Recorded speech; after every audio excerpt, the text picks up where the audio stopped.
Today's thought is success is vehicle which moves on wheel called hard work. But the journey is impossible without fuel called self-confidence. Good morning students, welcome back. I hope all of you are safe and fit at home. Many students are doing well and sending their homework regularly. I am happy to see their good number of responses. Those who are not sending homework and watching lecture videos, I requested them that be regular and send your homework on time. This video is for the students of class 8, subject English. And today in this video, we are going to cover one topic from PC Wren's grammar book. This is our chapter number 9 and the name of the chapter is Mood. This is my lecture number 1 of the same chapter. This chapter is taken from PC Wren's grammar book. Students, we shall cover this chapter in one lecture only. And today in this video, we shall learn the meaning, types and uses along with examples of mood. So let's start our chapter and see what is the meaning of mood. Mood is the mood or manner in which the action denoted by the verb is presented. Or in simple way, we can say that the mood in English grammar does not refer to the emotion of the action or anything like that. Instead, the mood of the verb refers to whether or not something is a fact. The intention of the speaker, writer is understood by the mood of the verb. To clarify, let's see some uses along with their examples. Number 1. The simplest use of a verb is to make a statement, means sentence of fact, or ask a question. For example, I write to my brother every week. It is a simple fact that I am writing a letter or anything every week to my brother. And here, write word is a verb. Number 2. Who wrote that letter? So, this is a question asked by someone. And here, the verb is wrote. And it is a second form of write. Number 2 use is but. A verb may also be used to express a command. It is not necessary that it is always used, means a verb is always used as a fact or to asking a question. It may express command also. For example, write neatly. It is a command. To make it impressive, you have to write it down neatly. So here, write word, it is a verb to show the command. Number 3 is or a verb may be used to express a mere supposition. So here the meaning of supposition is an idea that a person thinks is true but which has not been shown to be true. And mere means used to say that just the fact that somebody or something is present in a situation is enough to have an influence. For example, if I were you, I would not do it. It is just only a imagination, supposition. And here were, it is a form of be and it is playing a role of verb here. So these different modes or manner in which a verb may be used to express an action are called mode. Let's see how many kinds of moods are there. Number 1 is indicative mood. Number 2 is imperative mood. Number 3 is subjunctive mood. So in English, there are mainly three kinds of mood. Let us see what is the meaning of indicative mood. The indicative mood is a form of a verb that makes a statement, or you can say sentence, or ask a question. I repeat it again. It is a form of a verb that makes a statement or asks a question. Let's see what are the uses of indicative mood with examples. Number 1. Indicative mood is used to express a command. To clarify it, let's see an example. Rama goes to school daily. Here the word goes is a verb and the sentence shows a command. Number 2 is it is used to ask a question. For example, have you found your book? So here the words have and found, they both are verbs. In each of these sentences, the verb in italics yellow color is said to be in the indicative mood. Let us see what is the meaning of imperative mood. An imperative mood is a form of a verb that expresses an order, a request, an advice, encouragement, instruction, or suggestion to do a thing. I repeat it again. It expresses an order, a request, an advice, encouragement, instruction, or suggestion to do a thing. Let's see what are the uses of imperative mood with examples. Number 1. Imperative mood is used to express a command. To clarify it, let's see some examples. Number 1.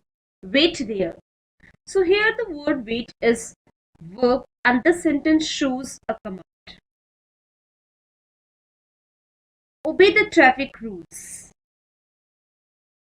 Number 2 rule is it shows an exhortation. Exhortation means the act of strongly encouraging. For example, take care of your health. Here the word take is verb and this sentence shows encouragement. Number 3rd rule is it is used to show an entreaty or prayer. Entreaty means humble request, or we can say entreaty. To clarify it, let's see some examples. Have mercy upon us. The meaning of mercy is kindness, and here have, it is verb, and this sentence shows humble request. Number 2 is give us this day our daily bread. A verb which expresses a command, an exhortation, an entreaty, or prayer is in the imperative mood. In each of the sentences which we have already discussed in our previous slide, the verb in italics red color is said to be in the imperative mood. Note one thing, the imperative mood can strictly be used only in the second person, since the person commanded must be the person spoken to. The subject of a verb in the imperative mood, you, is usually omitted. Or we can say that in imperative mood, verb into command or request, or it shows command or request, it always uses the second person as the subject of the sentence. And most of the time, the subject remains hidden. But in the first and third persons, a like sense is expressed by the use of auxiliary verb let. To clarify it, let's see some examples. Let me go. Let him go. Let us go. Let them go. So here in the first and second persons, a like sense is expressed by the use of auxiliary verb let. Let us see what is the meaning of subjunctive mood.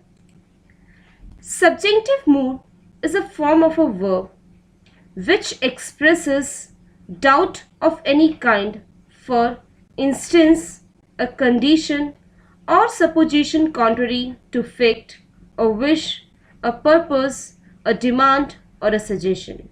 I repeat it again.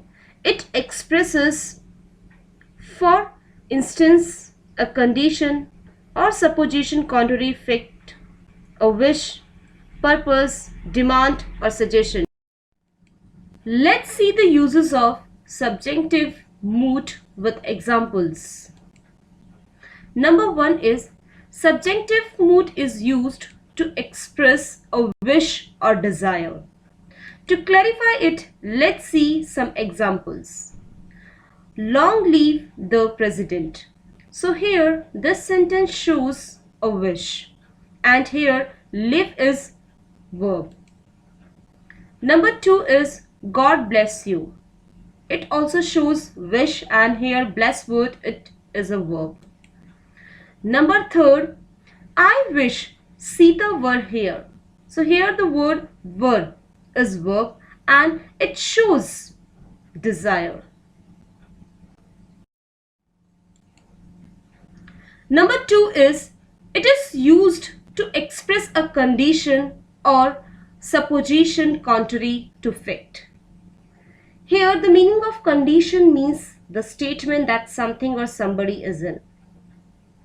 And the meaning of supposition is an idea that a person thinks is true but which has not been shown to be true. Contrary means completely different or opposite. To clarify it, let's see some examples. If I were you, I should agree.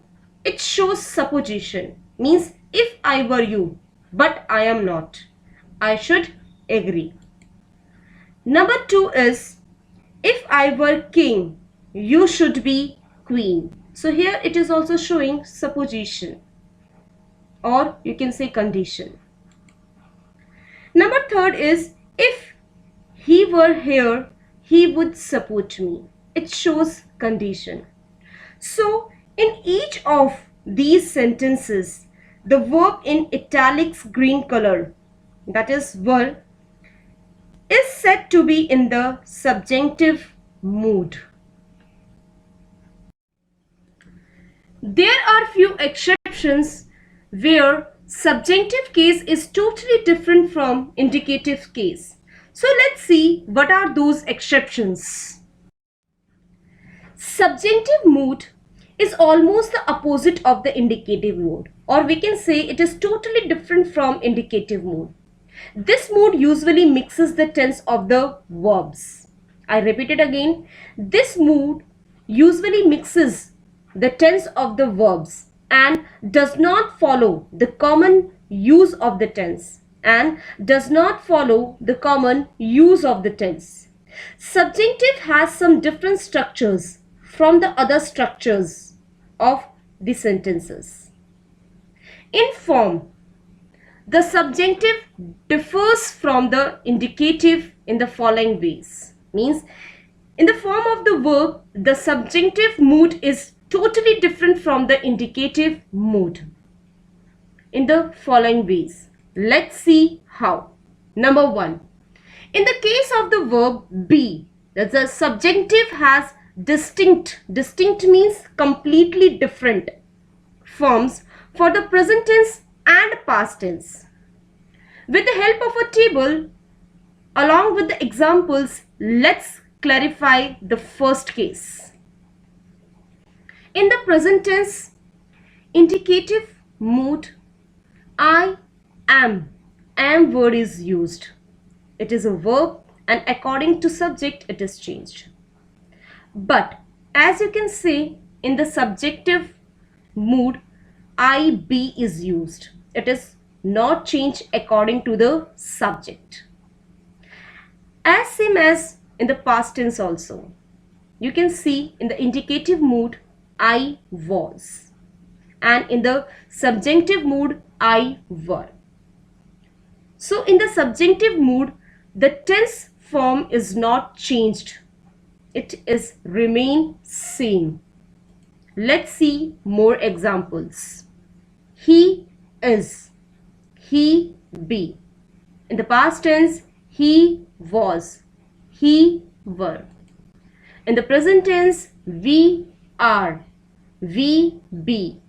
So we, it shows plural form, that's why are is used here. But in the subjunctive case, the tense form is not changed. The same with the past tense also. We were, we were. You are, you be. So you is always counted as plural. So that's why are is used in the indicative present tense. But in the subjunctive present tense, you be. So the form of the tense is not changed.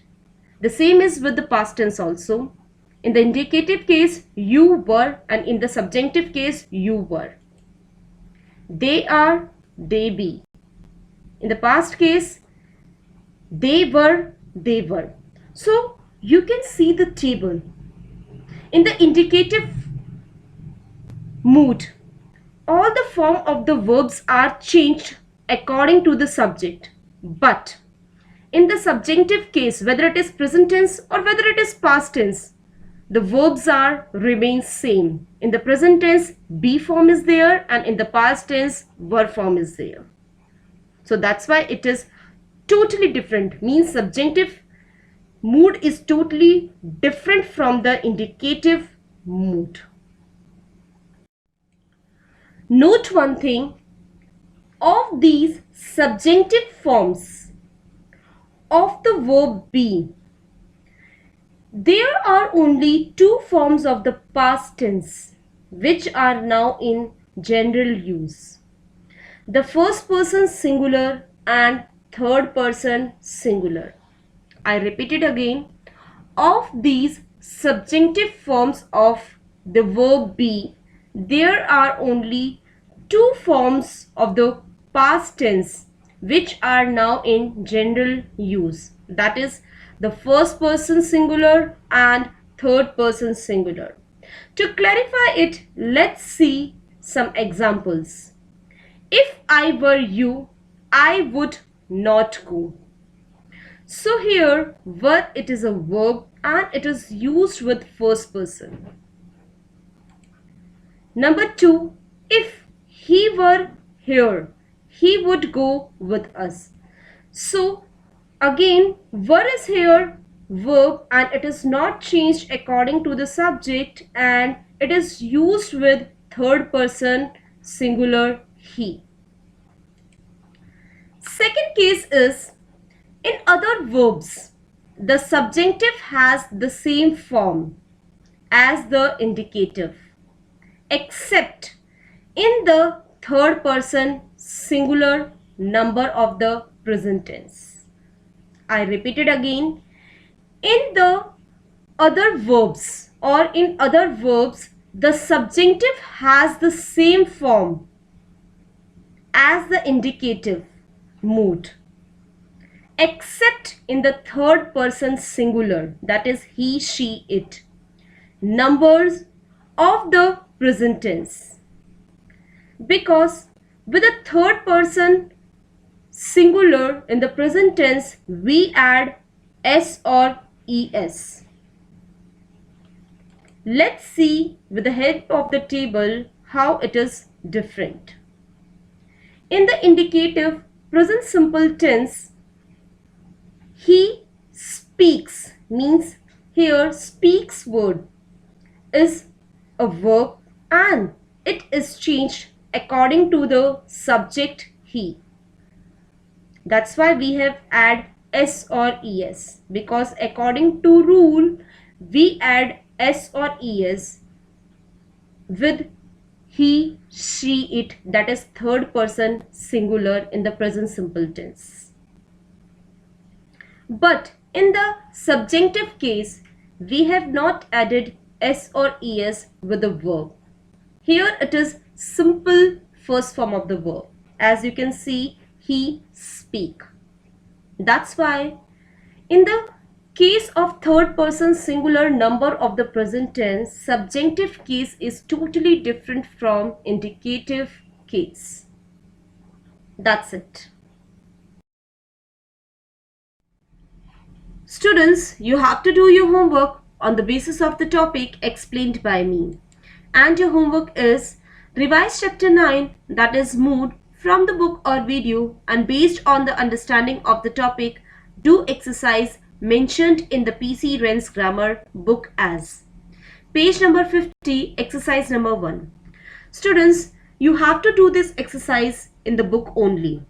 If you are not having book with you, then please purchase it and do your work on time. Still many students are not having book with them. So here in this video, I have mentioned your homework in detail. So let's see exercise number 1. Read the following statements carefully and say whether the italiced verbs are in indicative, imperative or subjunctive mood. Number 1 is Napoleon died at St. Helena. Number 2, come here. Number 3, try to do better. Number 4, I wish I were a millionaire. Number 5, open page 7 of your book. Number 6 is, are you well? Number 7, let her go. Number 8, if we started now, we should be in time. Number 9, we are taught English grammar. Number 10, go there. So, this is the end of the lecture. Students, if you like our videos, then please hit on the like button and don't forget to subscribe our channel. Thank you and have a nice day.